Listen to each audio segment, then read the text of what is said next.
friends, welcome to Kavithasamayalarai. இன்னைக்கு நம்ம பார்க்க போற ஸ்பெஷல் ரெசிபி நல்ல சுவையான தட்டப்பயிறு சாதம்.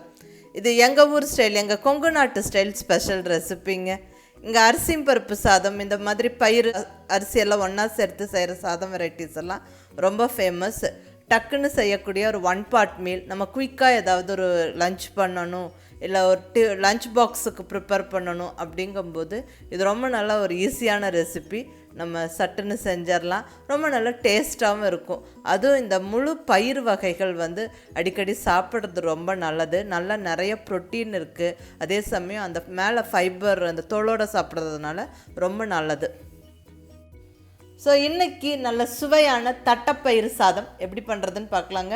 ரொம்ப ஒரு சிம்பிள் ஈஸி ரெசிபி இது, நம்ம குயிக்காக செஞ்சிடலாம். ஸோ வாங்க இப்போ ரெசிபி எப்படின்னு பார்க்கலாம்.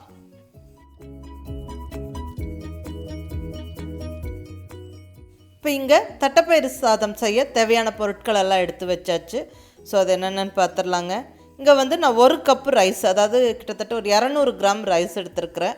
அதை நல்லா கழுவி ஒரு 20 நிமிஷம் ஊற வச்சு தண்ணி வடித்து வச்சுருக்கிறேன். அடுத்தது இங்கே தட்டைப்பயிறு, அதாவது காராமணின்னு சொல்லுவாங்க. இது ஒரு கையளவு தட்டைப்பயிறு நல்லா கழுவி ஒரு 2 மணி நேரமாக ஊற வச்சு வச்சுருக்கிறேன். ஸோ ரைஸோட நம்ம இந்த ஊறின தட்டைப்பயிறு குக் பண்ணும்போது அது கரெக்டாக வெந்துடும். நம்ம ஒன்றும் இது ப்ரீ குக்கெல்லாம் பண்ண வேண்டாம், அப்படியே ரைஸோடவே தாளித்து விட்டுடலாம். இப்போ குக்கரில் தாளிச்சிடலாம். ஸ்டவ்வில் குக்கர் வச்சு குக்கர் சூடானதுக்கப்புறம் இங்கே 2 டேபிள் ஸ்பூனுக்கு தேங்காய் எண்ணெய் விட்டுக்கிறேன். நீங்கள் எந்த ஆயில் வேணால் விடலாம், பட் தேங்காய் எண்ணெய் விட்டு செய்யும்போது ரொம்ப நல்லா டேஸ்ட்டாக இருக்கும். நீங்கள் ட்ரை பண்ணி பாருங்கள். இப்போ இதில் 1 டீஸ்பூன் கடுகு, 1 டீஸ்பூன் கடலைப்பருப்பு சேர்த்து வறுத்து விட்டுறேன். இந்த கடுகு நல்லா பொரிஞ்சதுக்கப்புறமா ஒரு 2 கொத்து கருவேப்பிலை சேர்த்துக்கிறேன். கருவேப்பிலை நல்லா பொரிய விடணும். அடுத்தது ஒரு 4 பல் பூண்டு நல்லா பொடியாக நறுக்கி உள்ள சேர்த்து விட்டுறேன்.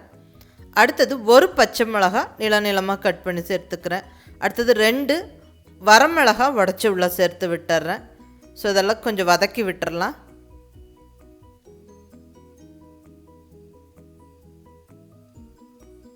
நல்லா வதங்கினதுக்கப்புறமா நம்ம இப்போ வெங்காயம் சேர்த்துக்கலாம். இங்கே 2 பெரிய வெங்காயம் நல்லா இப்படி நீல வாக்கில் சன்னமாக நறுக்கி உள்ள சேர்த்து விட்டுறேன்.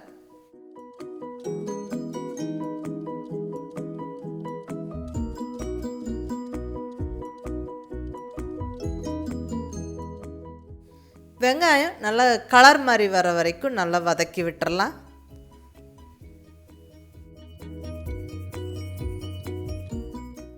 இப்போ அடுத்தது 2 மீடியம் சைஸ் தக்காளி பொடியாக நறுக்கி உள்ள சேர்த்து விட்டுறேன். இந்த தக்காளி நல்லா வதங்கணும், நல்லா தக்காளி சாஃப்ட் ஆகணும்.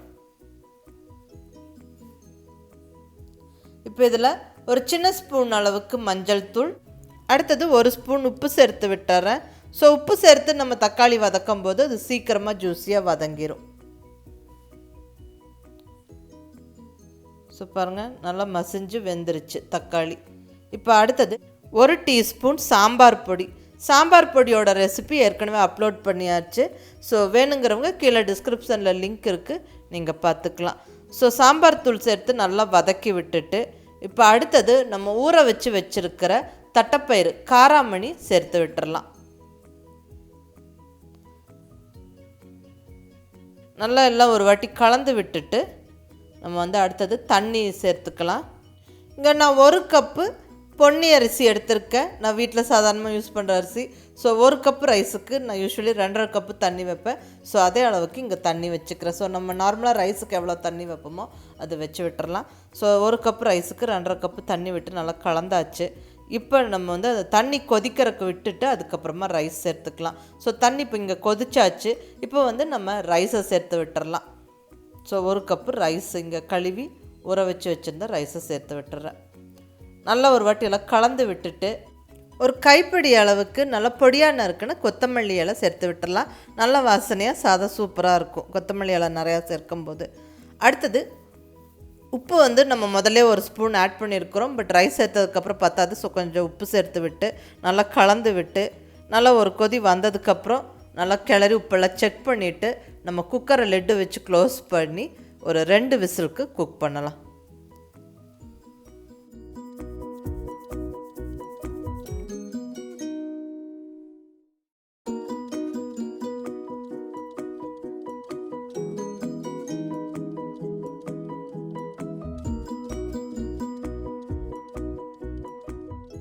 இப்போ 2 விசில் வந்தாச்சு. நல்லா டைம் கொடுத்து அந்த ப்ரெஷர் அந்த ஸ்டீம் எல்லாம் நல்லா தீர்ந்ததுக்கப்புறம் இப்போ நான் ஓப்பன் பண்ணி பார்க்குறேன். வாவ், ஜம்முன்னு நம்ம தட்டைப்பயிறு சாதம் சும்மா சூப்பராக ரெடி ஆயிடுச்சுங்க. நல்லா கமகமன்னு வாசனையாக இருக்குது. சாதம் நல்லா உதிரி உதிரியாக இருக்குது. கரெக்டாக வெந்திருக்கு தட்டைப்பயிரும் அந்த சாதம்லாம். இப்போ சுட சுட இந்த தட்டைப்பயிறு சாதத்துக்கு நல்லா பொருத்தமாக பொரியல் நல்லா வச்சு சாப்பிடும்போது ரொம்ப நல்லாயிருக்கும். ஊறுகாய், அப்பளம், தயிர் இதெல்லாமே வச்சுக்கலாம். நான் இங்கே இன்றைக்கி வாழைக்காய் பொரியல் செஞ்சுருக்கேன்.